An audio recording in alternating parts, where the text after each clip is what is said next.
बस गए, घन इश्क के बरस गए। क्या बात है। उस मेहरबां के नाम के अब इश्क में अटक गए। क्या बात, वाह वाह। कॉमेडी के वीडियोस देखने के लिए हमारे चैनल को लाइक और सब्सक्राइब करें।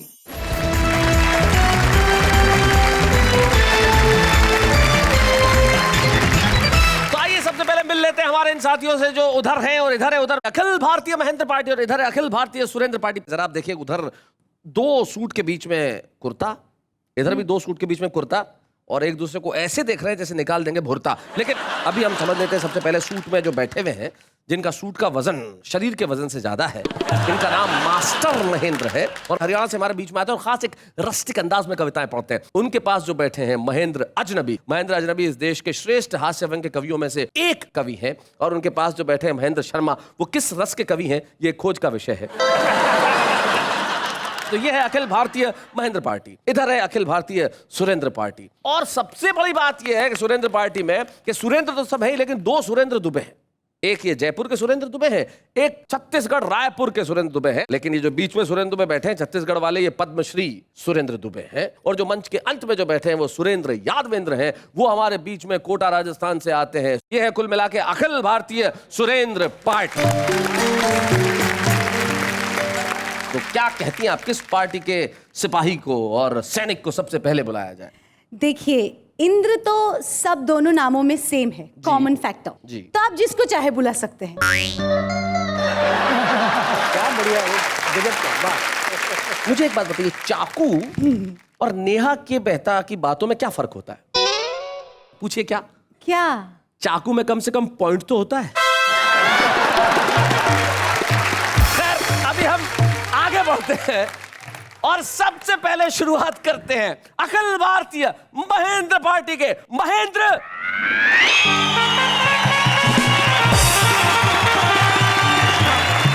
अरे शैलेश जी, कौन से महेंद्र को बुलाएंगे? तुम ही बताओ किसको बुलाएं? उसे बुलाते हैं जो इन सब में से ज्यादा तगड़ा कवि है। सुन लिया, बैठ जाओ। है? मैं चला।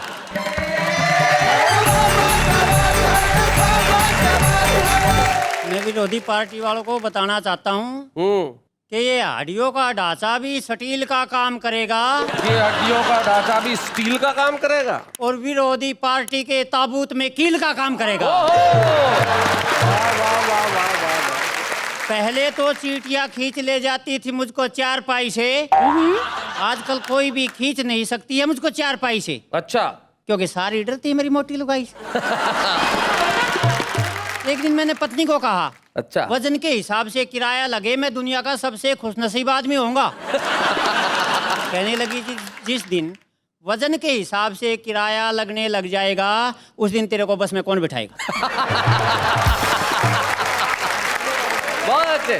कहने लगी तू बस अड्डे पे खड़ा रह जाएगा, बसों पे तख्ती लगा दी जाएगी, जिन सवारियों का वजन 20 किलो है कृपा वो ना चढ़े। और भाई साहब, एक बात मैं आपको और बताना चाहूंगा। मुझे देखकर लोग सोचते हैं कि इस आदमी ने किसी का कुछ नहीं खाया होगा। और इधर देखिए महेंद्र अजनबी को, इसे देखकर लगता है इसने किसी का कुछ नहीं छोड़ा होगा।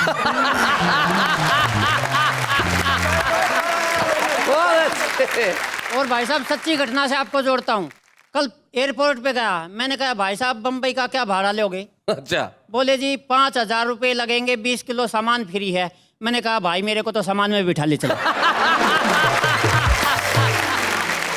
और भाई साहब, आपको एक कविता सुना रहा हूँ। कविता का शीर्षक है कवि 60 श्रोता 8। अच्छा, कवि 60 श्रोता 8। एक कवि सम्मेलन की बात, कवि पहुंच गए पूरे 60, श्रोता आए केवल 8। ओहो। जब श्रोताओं को पता चला कि 60 कवि कविता सुनाएंगे, भारी उत्पात मचाएंगे, एक एक श्रोता के जिम्मे 7.5 कवि आएंगे। तो श्रोता बोले यार यहाँ रह के क्या करेंगे, मरना तो वैसे भी है, चलो किसी तालाब में डूब के मरेंगे। बहुत अच्छे। 3 श्रोता पागल हुए, 2 हुए बेहोश, मगर एक श्रोता को जरा भी नहीं था अफसोस। सबसे खुश नजर आ रहा था, कवि सम्मेलन शुरू होने से पहले ही तालियां बजा रहा था। अच्छा। मैंने कहा भाई तू सच्चा कविता प्रेमी है, तभी तो इतना खुश नजर आ रहा है। बोला ये बात नहीं है, मुझे तो 100 रुपये दे के SLS लोड डाला रहा है। और हमारे देश में तो भाई साहब चोर भी कम नहीं है जी। यही मेरी इस कविता की थीम है अच्छा।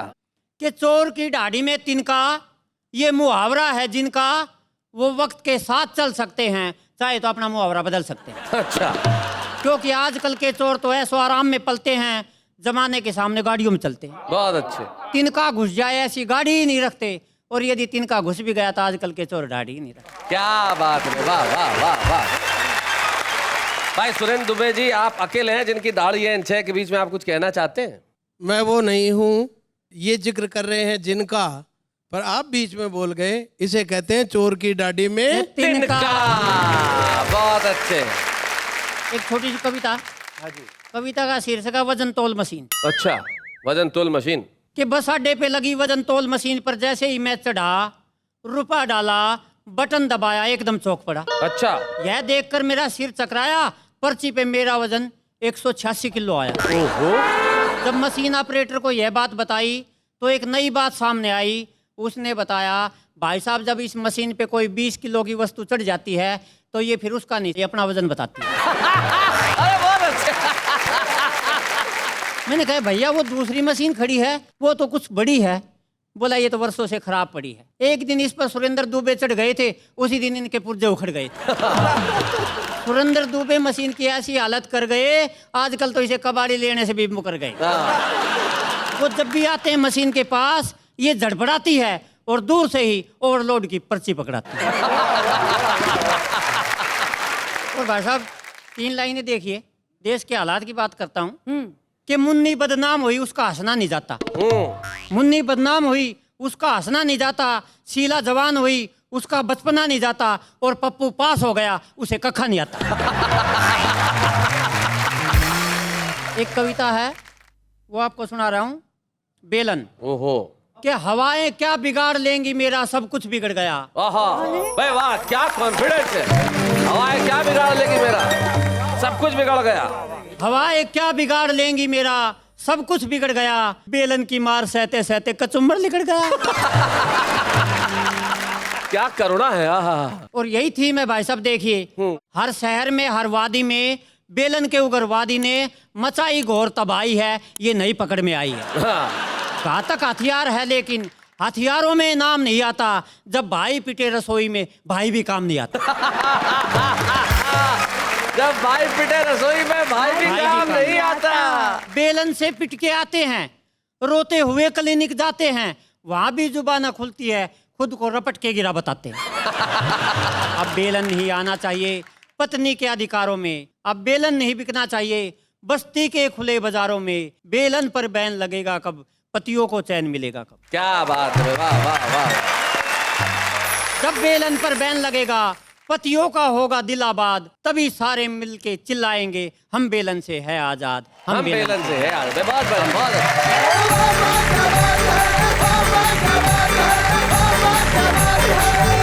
भाई बहुत अच्छे, बड़ा कमाल हो रहा है। मास्टर महेंद्र ने बेलन की व्यथा कथा सुनाई। देंगे, बड़े डरते हैं बीवी से, लेकिन बड़ा कमाल का काम करते थे, मतलब इनडायरेक्टली। एक बार ये बैंक गए अपनी पत्नी के साथ, उसी वक्त एक डकैत आ गया बैंक लूटने के लिए। डकैत ने बैंक लूटा और क्लर्क को देखा कि तूने मुझे लूटते हुए देखा है? उसने कहा हाँ। उसने उसको गोली मार दी। घूमा इनकी तरफ और बोले तुमने मुझे लूटते हुए देखा? मास्टर महेंद्र बोला मैंने नहीं जी, मेरी लुगाई ने देखा है। ये होता है इनडायरेक्टली काम कर देना। तो हम इनडायरेक्टली काम करना आप छोड़ते हो, डायरेक्टली उसे बुलाते हैं जो कि कई डायरेक्शन से कविताएं लिखते हैं। और अखिल भारतीय महेंद्र पार्टी के आज के हमारे एक बड़े सिपाही है महेंद्र शर्मा।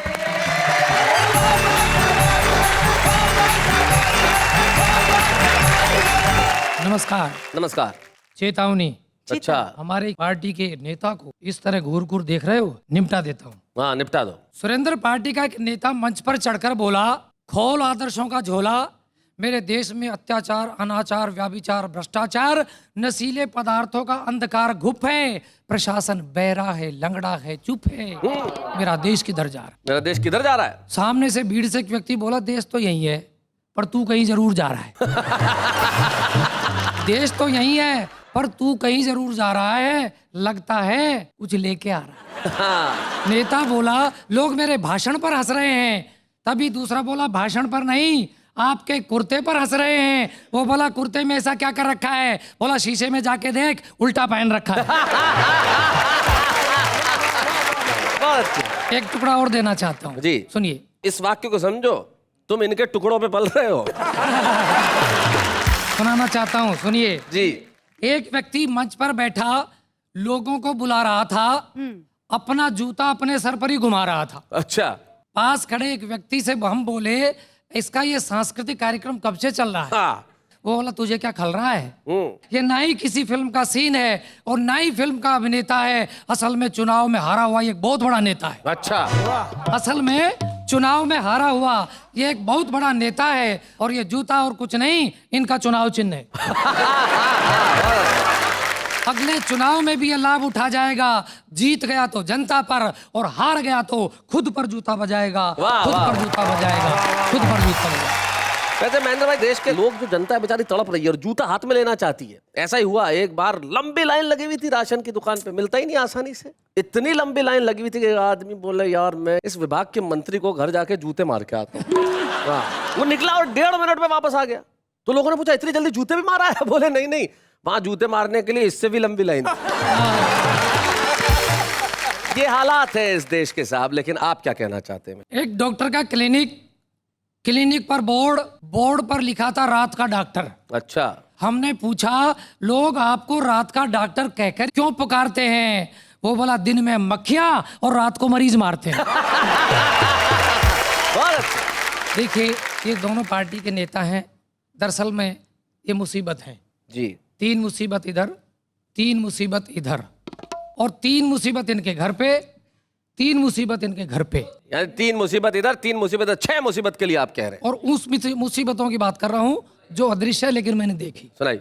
हाय शर्माऊं, क्या स्वर है, वाह। शर्मा हूँ। अरे वाह, महेंद्र शर्मा जी बहुत अच्छे। हाय शर्मा हूँ। मस्ती से सुनिए। हाँ। हाय शर्माऊं किस किस को बताऊं, ऐसे कैसे मैं सुनाऊं सबको कि मेरे 6 घर वालियां, 6 घरवालियां। चाय पिलाऊं, खाना खिलाऊं, चाय पिलाऊं, खाना खिलाऊं, मांजू झूठी थालियां। हाय शर्माऊं किस किस को बताऊं, ऐसे कैसे मैं सुनाऊं सबको कि मेरी 6 घरवालियां, मेरी 6 घरवालियां।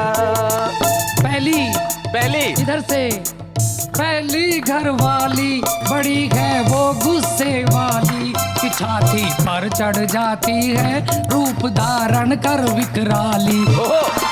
उसके आगे छोटी लागे, उसके आगे छोटी लागे, ऐसी वैसी गालियां। हाय शर्माऊं किस किस को बताऊं, ऐसे कैसे मैं सुनाऊं सबको कि मेरी 6 घरवालियां। मेरे 6 घरवाली। रुकिए, आगे खतरनाक मोड़ है। दूसरी बीवी है मोटी, अच्छा। असल में लगती है छोटी, फड़कती है बोटी बोटी, सटकती है 35 रोटी। सटकती है 35 रोटी। सटकाइए, क्या सटकाइए भैया। सुनिए। पान चबा के मुझे रिझा के, ओए होए। पान चबा के मुझे रिझा के, मांगे घर की तालियां। हाय शर्माऊं किस किस को बताऊं, ऐसे कैसे मैं सुनाऊं सबको कि मेरी 6 घरवालियां, कि मेरी 6 घरवालियां। तीसरी बीवी मस्तानी, नहीं कोई उसका सानी, बैठ गई लखनऊ के बस में, पहुंच गई देखो हल्द्वानी। बैठ गई लखनऊ की बस में, पहुंच गई देखो हल्द्वानी। दिन और रहना पूछे बहना, दिन और रहना बोले बहना, मेरे साल सालियां। हाय शर्माऊं किस किस को बताऊं, ऐसे कैसे मैं सुनाऊं सबको कि मेरी 6 घरवालियां, कि मेरे 6 घरवालियां। चौथी के बच्चे 4, करती दिन भर मारा मार, कहती ला सौदा उधार, सुन के मुझको चढ़े बुखार। बहुत अच्छे। बच्चे खिलाऊं, लोरी सुनाऊं, क्या बात है। बच्चे खिलाऊं, लोरी सुनाऊं,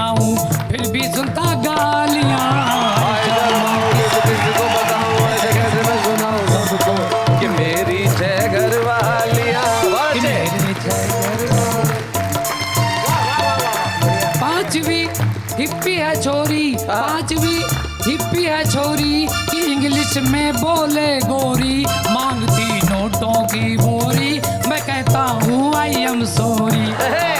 भाई हमारे वो दम मारे, भाई हमारे वो दम मारे, पीवे मद की प्यालियां।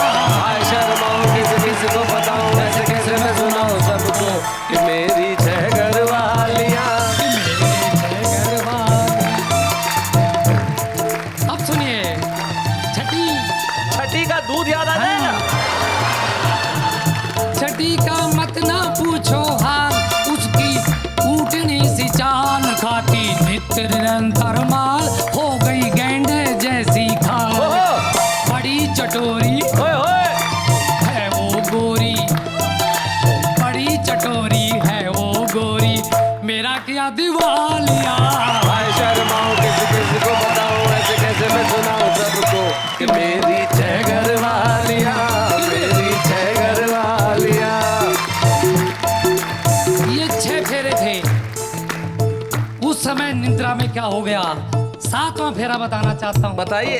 सुनिए साहब। मुसीबत हमने जो ला दी, देख ली सबने बर्बादी, ठीक नहीं होती आजादी, एक से ही करना शादी। क्या बात है? ठीक नहीं होती आजादी, एक से ही करना शादी। जीवन साथी दिया हो बाती, जीवन साथी दिया ओ बाती, लाते हैं खुशहालियाँ।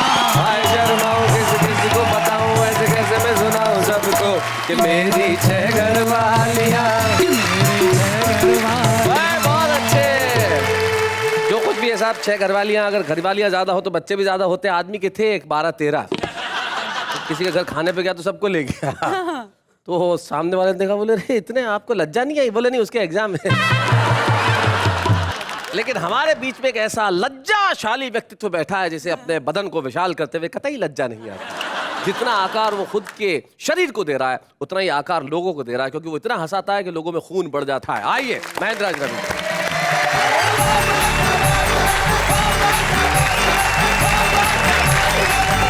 मैं तो सुरेंद्र पार्टी वालों से कहना चाहता हूं कि उन्हें हमारी पार्टी को कुछ करने की ज़रूरत नहीं है। हमारी पार्टी तो वैसे ही काफ़ी कमज़ोर है। भाई साहब, इनसे भी पतला कवि है। अच्छा, वीर रस का ऊपर से। वीर रस का इतना पतला कवि, जब वो तो मास्टर महेंद्र को तो मोटा मोटा कह के चिढ़ा रहा था। अच्छा, उसका सीन बताता हूँ। इतना पतला दुबला कवि जब कविता पढ़ रहा था तो सामने बैठे श्रोताओं में से एक बोला, भाई कौन खड़ा है? भाई कौन खड़ा है, दिखाई नहीं पड़ रहा। मुझे तो लगता है माइक खुद ही कविता पढ़ रहा है। उसकी बगल वाला श्रोता बोला, लगता है तू भी गच्चा खा गया है। अबे कवि तो खड़ा हुआ है, लेकिन गौर से देख माइक के डंडे की ओट में आ गया। एक श्रोता बोला, ये दिखने में कैसा लगता है, जरा पता लगाओ। दूसरा श्रोता बोला, किसी के घर पड़ी हो तो दूरबीन उठा लाओ। अच्छा, एक श्रोता वाकई में दूरबीन उठा के ले आया और उससे देखते हुए बोला, बाप रे, ये कवि खड़ा है, उसका एक्सरे। शैलेश भाई, अचानक वो कवि बड़ी जोर से थरथराया। ऐसा लगता था जैसे मिर्गी का दौरा आया। एक श्रोता बोला, इसे जूता सुंघाओ। दूसरा बोला, गरम गरम दूध पिलवाओ। तीसरा बोला, तू किस टेंशन में है, गौर से इसकी जेब देख, इसका मोबाइल फोन वाइब्रेशन में है। बहुत बढ़िया महेंद्र। शैलेश भाई, मुझे पिछले दिनों आत्महत्या करने का शुभ अवसर प्राप्त। शुभ अवसर? खैर मित्रों, जिस दिन हम आत्महत्या करने निकले तो मोहल्ले के सारे लोग खुशी खुशी हमें विदा करने निकले। ऐसे टाइम में लोग सलाहें देते हैं। अच्छा, ऐसे सलाहें दे रहे थे जैसे बहुत बड़े आत्महत्यारे रहे हों। आत्महत्यारे, बहुत अच्छे। एक बोला, भैया ठीक ठीक तरीके से कर लियो, क्योंकि आत्महत्या के विषय में हमारी बुद्धि ये बताती है कि यदि ये एक बार ठीक ठाक कर ली जाती है तो दोबारा करने की नौबत नहीं है। बहुत बढ़िया। एक बोला, जाके किसी नदी में कूद जा। मैंने कहा यार नदी में कूद जा, नदी से तो मेरा दिल बहुत घबराता है क्योंकि मुझे तैरना ही नहीं आता है। वो बोला तैरना नहीं आता है इसीलिए तो कह रहा हूँ नदी में कूद जा। एक बोला फांसी खा लो, नीचे कुर्सी रखो, ऊपर फंदा डालो। मैंने कहा यार पर एक बात मेरी भी मानना, गर्दन में तो मेरी दर्द होगा, फंदा डालना तो मेरी कमर में डाल। एक बोला इसे चूहे मार दवा खिलवाओ। दूसरा बोला क्यों यार इसका मजाक बना रहे हो, एक हाथी को चूहे मार दवा खिलवा। एक बोला इसे किसी कवि सम्मेलन में ले जाओ और ऐसा करो इससे कविताएं मत पढ़ो। एक बोला अबे सोच क्या रहा है, जाके किसी नदी में ही कूद जा, कम से कम इस बहाने नहाना तो हो जाए। क्योंकि आत्महत्या करने के बाद तो पता ही नहीं कब नहाया। खैर साहब मैं नदी की ओर चला, सबसे पहले फुटे से पानी नापा, पर पानी था कि उसने फुटे को ही नहीं ढांपा। अच्छा। मैंने सोचा इतने से पानी में कैसे कूदा जाएगा। इस बार हमारी अंतरात्मा से आवाज आई कि तुम कूदो तो सही, तुम्हारे लिए तो चुल्लू भरी काफी। खैर शैलेश भाई जैसे ही मैंने कूदने को कदम बढ़ाया, पीछे से एक हाथ आया, फिर हाथ का मालिक आया। हाथ का मालिक आया, बहुत अच्छे। वो भी एक उम्मीदवार था, उसे भी यही बुखार था। बोला कर तो रहे हो पर क्या पहले कभी की है? मैंने कहा नहीं तो। मैंने कहा और आपने? बोला हाँ मैं तो 40वीं बार कर रहा हूँ। बहुत कोशिश की है फिर भी नहीं मर रहा। मैंने कहा 40वीं बार? लगता है आप तो काफी खानदानी आत्महत्यारे हैं। वो बोला दोस्त तुम नहीं जानते, मैंने इस जीवन में, हाँ इसी जीवन में एक नहीं दो नहीं कई की हैं आत्महत्याएं।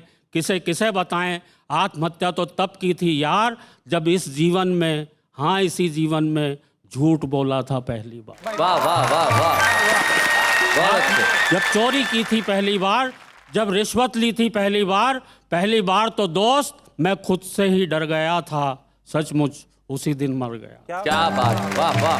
पहली बार तो दोस्त मैं खुद से ही डर गया था, सचमुच उसी दिन ही मर गया था। तब भी की थी जब बेची थी नकली दवाएं, मिलावटी चीजें, नकली शराब, कितनों का उजाड़ा सुहाग। दोस्त मैं जिंदा कहाँ हूँ, मैं तो मर चुका हूँ, अपनी ही नहीं अपनी आत्मा की भी हत्या कर चुका। क्या बात है, वाह वाह। अपनी ही नहीं अपनी आत्मा की भी हत्या कर चुका हूँ। मैं अपनी मौत से बहुत बहुत पहले मर चुका हूँ। इतना कहे वो वहाँ से गायब हो, न जाने किधर गया। और दोस्तों उसकी बातों का मर्म समझकर मैं खुद भी मर गया। हाय हाय हाय, खुद भी क्या बात है, वाह वाह।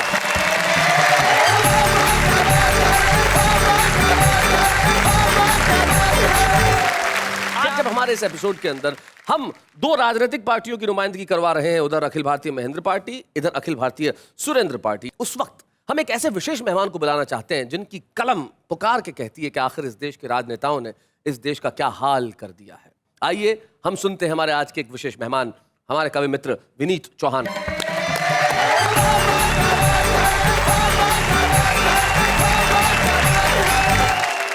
जब भारत आजाद नहीं था तब इतना बर्बाद नहीं था। क्या बात है, क्या बात। 67 साल के बाद जब इस मुल्क में हमारे ही सैनिकों के सर कट के आने शुरू हो गए और हमारी आंखों में लाल डोरे न उभरे, हम शांति के कबूतर उड़ाते रहे, तो मुझे लगा इस मुल्क में गुरु गोविंद सिंह के बाज उड़ाने का वक्त आ चला है। क्या बात। मैं वहीं से अपनी बात शुरू कर रहा हूँ जहाँ से देश की राजनीति खामोश होती है कि कब तक हम दोहराएंगे इस कायरता की भाषा को, कब तक हम ढोते जाएंगे हिंसा की परिभाषा को, कितना शीश झुकाएंगे हम आतंकी दरवाजों पर, कब तक मौन रहेंगे बोलो दिल्ली के आदेशों पर। अब तो उसने वीर जवानों के सर बढ़कर काट लिए और हमारे बड़बोलेपन के सब बाजू छांट दिए।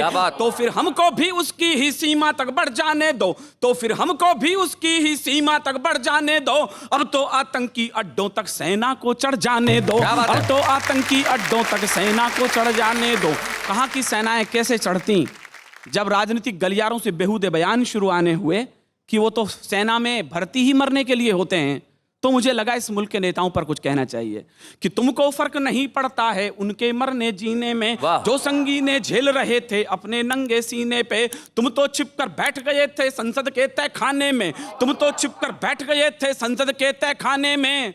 हमने 8 शेर खोए तब चंद सियार बचाने में, हमने 8 शेर खोए तब चंद सियार बचाने में। मैंने उत्तर दिया उन नेताओं को जिन्होंने कहा कि 10 लाख रुपए देकर विधवाओं के सिंदूर की कीमत लौटा दी है। वो 4 लाइन शायद आपको सर्वाधिक पसंद आए कि तुमने 10-10 लाख दिए हैं सैनिक की विधवाओं को, सोचा कीमत लौटा दी है वीर प्रसूता माओं को, यानी कीमत लौटा दी है वीरों की विधवाओं को। लो मैं 20 लाख देता हूं तुम किस्मत के हेटों को, लो मैं 20 लाख देता हूं तुम किस्मत के हेटों को। हिम्मत हो तो मंत्री भेजें लड़ने अपने बेटों को, हिम्मत हो तो मंत्री भेजें लड़ने अपने बेटों को। एक कविता विशेष मुझे लगता है आज के दिन मुझे कहनी चाहिए। जब हमारे सैनिक लड़ रहे होते हैं तो उनकी भाषाएं क्या होती हैं सीमाओं पर। मैं एक सैनिक की चिट्ठी पढ़ता हूं जो मुझे सर्वाधिक प्रिय कविता है। सुनाओ विनीत। कि मां तुम्हारा लाडला रण में अभी घायल हुआ है, क्या बात है। मां तुम्हारा लाडला रण में अभी घायल हुआ है, पर देख उसकी वीरता खुद शत्रु भी कायल हुआ है। रक्त की होली रचाए मैं प्रलय कर दिख रहा हूं, मां उसी शोणित से तुमको पत्र अंतिम लिख रहा हूं, मां उसी शोणित से तुमको पत्र अंतिम लिख रहा हूं। युद्ध था भीषण मगर न इंच भी पीछे हटा हूं, मां तुम्हारी थी शपथ मैं आज इंचों में कटा हूं, मां तुम्हारी थी शपथ मैं आज इंचों में कटा हूं। एक गोली वक्ष पर कुछ देर पहले ही लगी है, मां कसम दी थी जो तुमने आज मैंने पूर्ण की है। तो छा रहा है सामने लो आंख के आगे अंधेरा, पर उसी में दिख रहा है मां मुझे नूतन सवेरा। कह रहे हैं शत्रु भी मैं जिस तरह पैदा हुआ हूं, लग रहा है सिंघनी की कोख से पैदा हुआ, लग रहा है सिंघनी की कोख से पैदा हुआ हूं। तो ये न समझो मां कि मैं चिरनींद लेने जा रहा हूं। ये तो हर किसी ने कहा सैनिक चिर निद्रा में खो गया, मैंने एक पंक्ति में कोई नई बात कही है। ये न समझो मां कि मैं चिरनींद लेने जा रहा हूं, मैं तुम्हारी कोख से फिर जन्म लेने आ रहा हूं, मैं तुम्हारी कोख से फिर जन्म लेने आ रहा हूं। 2 पंक्ति पिता को लिखता है।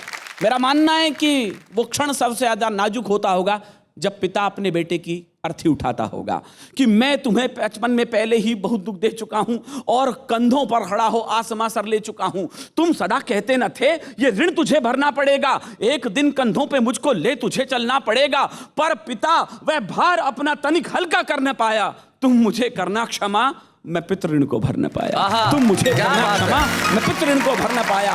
ओ पिता यह प्रश्न मुझको आज तक भी खा रहा है, आज भी यह सुत तुम्हारे कंधों पर ही जा रहा है, आज भी यह सुत तुम्हारे कंधों पर ही। 2 पंक्ति भाई को लिखता है कि सुन अनुज रणवीर गोली बाह में जब आसमाई, भाई का भी याद आता है। सुन अनुज रणवीर गोली बाह में जब आसमाई, ओ मेरी बाईं भुजा उस वक्त तेरी याद आई, ओ मेरी बाईं भुजा उस वक्त तेरी याद आई। मैं तुझे बाहों से अब आकाश दे सकता नहीं हूं, लौट कर भी आऊंगा विश्वास दे सकता नहीं हूं, पर अनुज विश्वास रखना मैं नहीं थक कर पड़ूंगा। तुम भरोसा पूर्ण रखना सांस अंतिम तक लड़ूंगा, तुम भरोसा पूर्ण रखना सांस अंतिम तक लड़ूंगा।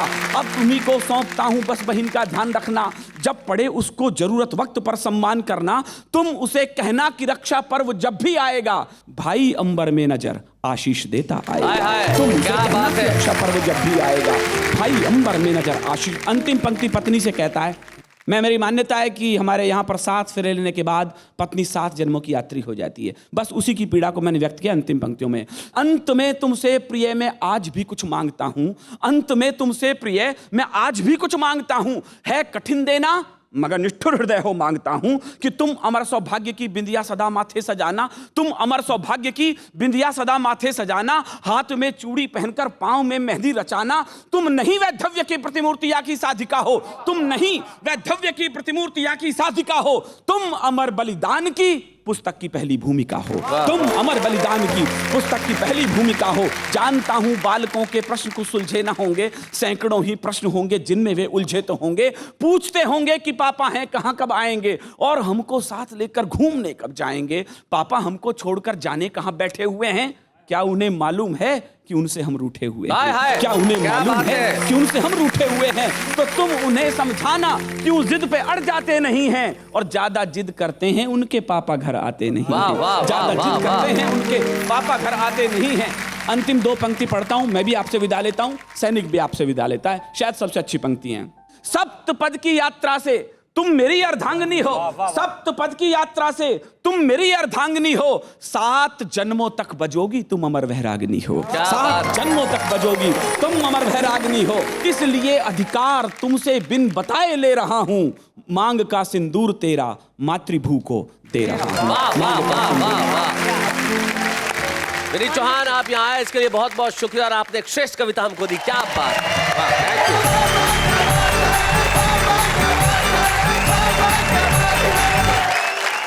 एक एक्स्ट्रा कवि के रूप में हमने हमारे एक एक्स्ट्रा ऑर्डिनरी कवि को आपके समक्ष प्रस्तुत किया, जिनका नाम था विनीत चौहान। और अब बारी है हमारा आज के छुपे रुस्तम की, और यकीन मानिए अखिल भारतीय महेंद्र पार्टी की ओर से छुपा रुस्तम आ रहा है तो उनका नाम स्वाभाविक है कि महेंद्र ही होगा। हमारे साथ है महेंद्र चतुर्वेदी।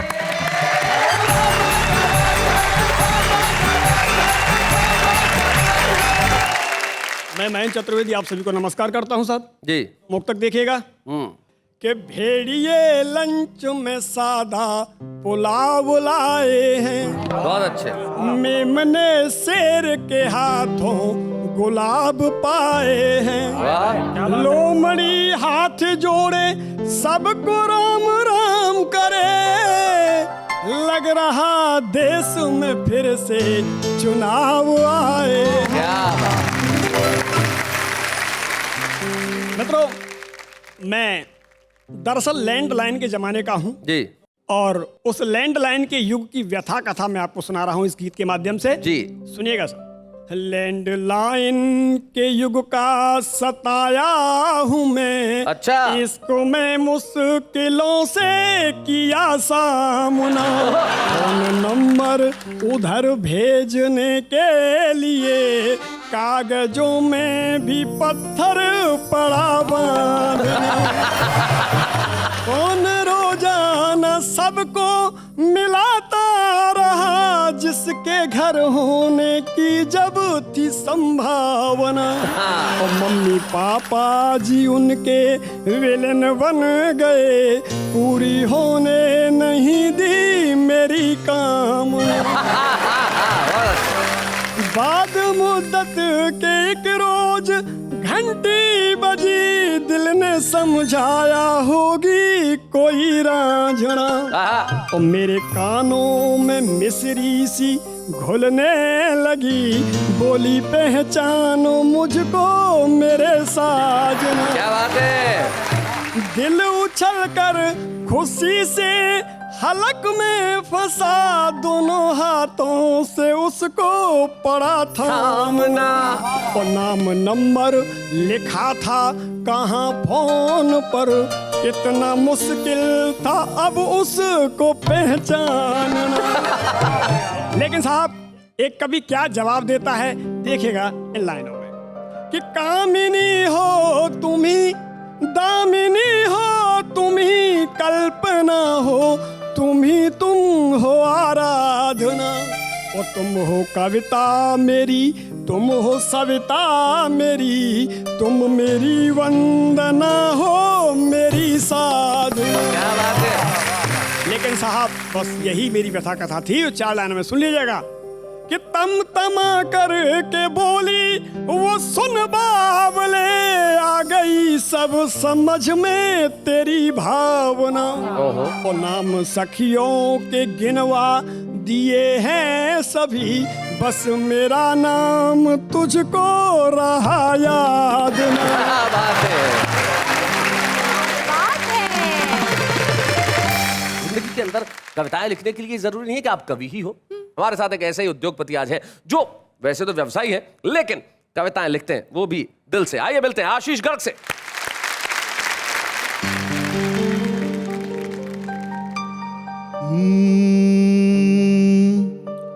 तेरे इश्क की पनाह में मेरी जिंदगी चलती रहे।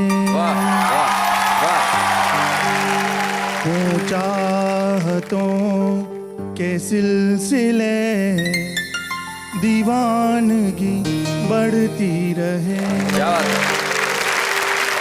जिस रोज तेरा नाम लेके यूं ही निकल पड़ूं। क्या बात है।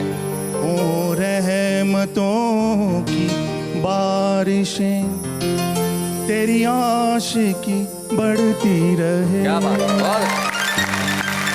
बहुत निगाहों में वो बस गए, घन इश्क के बरस गए। क्या बात है। उस मेहरबां के नाम के अब इश्क में अटक गए। क्या बात, वाह वाह।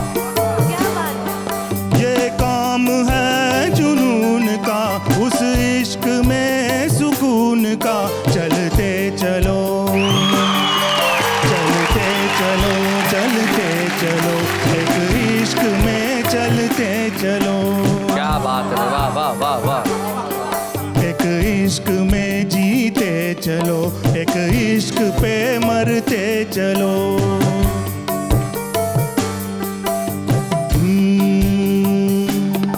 कुर्बानियों के सिलसिले दर बदर चलते रहे। क्या बात है। परवाने वीर इश्क के उस इश्क पे जलते रहे। ये काम है उस इश्क में, ये काम है जुनून का, एक इश्क में सुकून का। चलते चलो चलते चलो, एक इश्क में चलते चलो, एक इश्क में जीते चलो, एक इश्क पे मरते चलो। Thank you Ashish, thank you very much, thank you Ashish, क्या बात है।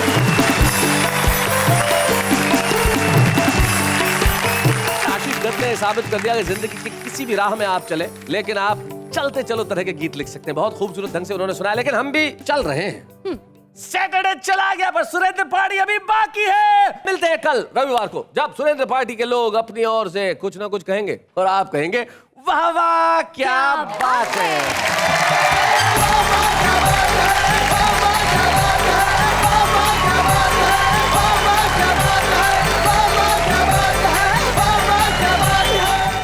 कॉमेडी के वीडियोस देखने के लिए हमारे चैनल को लाइक और सब्सक्राइब करें।